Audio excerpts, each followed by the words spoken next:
De sportzomer is begonnen, Tour de France is afgesloten en we kunnen ons opmaken naar Rio. Ja. Nou, we zijn wel ingeleefd, maar we waren eigenlijk klaar voor die voetbal. Dat ging helaas niet door.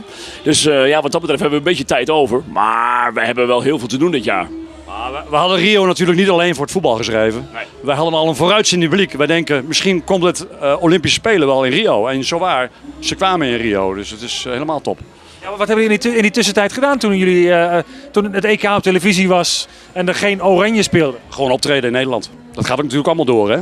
Dus nee, we doen nog gewoon ons ding, joh. En we zijn aan het voorbereiden voor de jubileumshow, want die komt er ook aan. Dus dat wordt wel leuk. Dan even weer terug naar Rio. Wat gaan de Nederlandse sporters doen?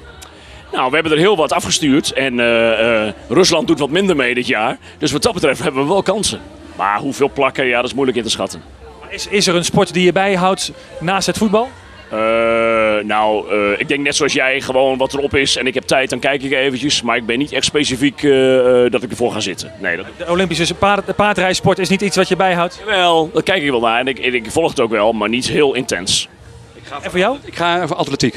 Ik ga voor de koning van de atletiek, van de Olympische Spelen. En dat zij heel ver gaat komen, Daphne. Dus ja, ik vind atletiek ook een echte Olympische sport. Dus er zijn sporten die misschien wel populairder zijn, maar die niks met de Olympische Spelen te maken hebben.